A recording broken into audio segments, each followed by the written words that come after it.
बिस्मिल्लाहिर्रहमानिर्रहीम। अस्सलामुअलैकुम मोअज़्ज़ज़ नाज़रीन। नाज़रीन इकराम, एक रवायत है कि उस्मान के शहर के करीब अबतरदनी नाम के एक छोटे से गांव में एक खुदा रसीदा आलम अदबाली रहा करते थे। उस्मान अपनी नौमरी के ज़माने में इनकी खिदमत में अक्सर हाजिर होता रहता था और इनकी एक नहायत हसीन लड़की थी जिसका नाम बाला खतून था। एक रोज इत्तेफाक से उस्मान की नजर इस दुशीदा पर पड़ गई और वो देखते ही देखते इस पर फरेफ्ता हो गया। इसने निकाह का पैगाम दिया, लेकिन अदबाली चूंकि दरवेशाना जिंदगी बसर करते थे इसलिए फर्क मुरातिब का लिहाज करके उन्होंने इस पैगाम को कबूल नहीं किया। 2 साल तक इश्क मोहब्बत का ये सिलसिला बराबर कायम रहा और उस्मान ने अदबाली के घर की आमदो रफ्त जारी रखी। इस दरमियान चंद और तुर्क सरदारों ने भी जो ताकत और वजाहत में उस्मान से बड़े हुए थे बाला खतून से शादी की ख्वाहिश की, लेकिन अदबाली ने इनको भी साफ इनकार कर दिया। बिलाखिर एक रात जब उस्मान अदबाली के यहाँ मुकीम था, इसने ये अजीबो गरीब ख्वाब देखा कि एक चांद हलाल बनकर अदबाली के सीने से निकला और रफ्ता रफ्ता बदरे कामिल बनकर इसके सीने में उतर आया। फिर इसके पहलू से एक जबरदस्त दरख्त नमूदार हुआ जो बढ़ता ही चला गया, यहाँ तक कि इसकी शाखें बहरोबर पर छा गई। नाज़रीन इकराम, उस्मान देखता है कि दरख्त की जड़ से निकलकर दुनिया के 4 बड़े दरिया दजला, फुरात, नील और डैन्यूब बह रहे हैं और 4 बड़े बड़े पहाड़ कोहे काफ, कोहे बल्कान, कोहे तूर और कोहे इटलस इसकी शाखों को संभालते हुए हैं। दफातन एक नहायत तेज हवा चली और इस दरख्त की पत्तियों का रुख जो शक्ल में तलवार से मुशाबे थी एक अजीमुल शान शहर की तरफ हो गया। ये शहर जो 2 समुद्रों और 2 बरियाज़मों के इत्तिसाल पर वाक़ था, मिसल एक अंगूठी के दिखाई देता था। इसमें 2 नीलम और 2 ज़मरद जड़े हुए थे। उस्मान इस अंगूठी को पहनना ही चाहता था कि इसकी आंख खुल गई। बेदार होने के बाद इसने ये ख्वाब अदबाली से बयान किया। अदबाली ने इसमें उस्मान के शानदार मुस्तकबिल की ताबीर देखकर इसे एक इशारा गैबी समझकर बाला खतून को इसके निकाह में दे दिया।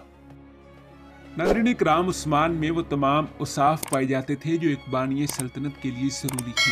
इसकी हिम्मत और शुजात गैर मामूली थी। इसे क़यादत का मलका खुदादाद हासिल था।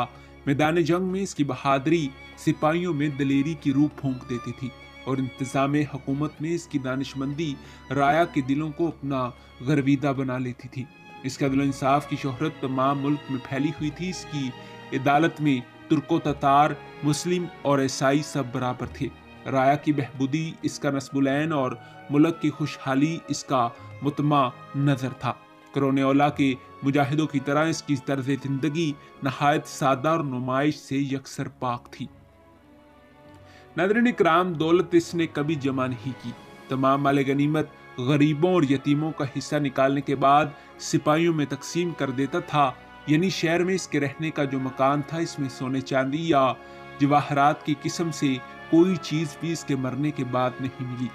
सिर्फ एक कफ्तान, एक सूती अमामा, लकड़ी का एक चमचा, एक नमकदान, चंद खालिस अरबी घोड़े, ज़रात के लिए चंद जोड़ बैल और भेड़ों के कुछ गले, इलम और असले के अलावा बस यही इसकी सारी कायनात थी।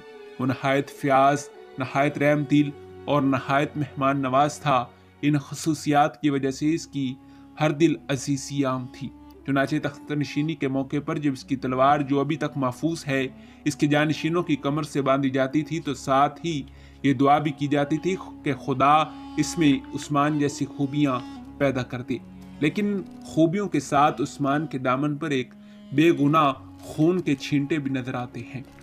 नाज़रीन इकराम, 698 हिजरी बामुताबिक 1299 ईस्वी में जब इसने यूनानियों के किले कोहे परी हिसार पर हमले का अज़म किया तो पहले अपने फौजी सरदारों को बुलाकर मशवरा तलब किया।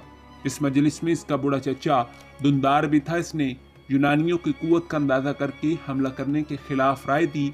उस्मान ने इस खौफ से कि मुबादा दुंदार के मशवरे से दूसरे सरदारों की हिम्मतें भी पस्त न हो जाएं, फौरन एक तीर मारकर इसे हलाक कर दिया। बूढ़े चचा का ये कत्ल आज ख्वाह कितना ही मायूब नजर आए, लेकिन इस जमाने के लिहाज से ये एक बिल्कुल मामूली वाक़या था और अगर नतीजे के एतबार से देखा जाए तो इसकी अहमियत और भी कम हो जाती है। नाज़रीन इकराम, उस्मान ने अपने इब्तदाई अहद हुकूमत में एक मस्जिद इस शहर में तामीर कराई जो सल्तनत उस्मानिया की पहली मस्जिद है। जी हाँ नाज़रीन इकराम, यही हमारी आज की वीडियो का मौजू था। मिलते हैं इसी मौजू की अगली किस्त के साथ, तब तक दीजिए इजाज़त। खुदा हाफिज़।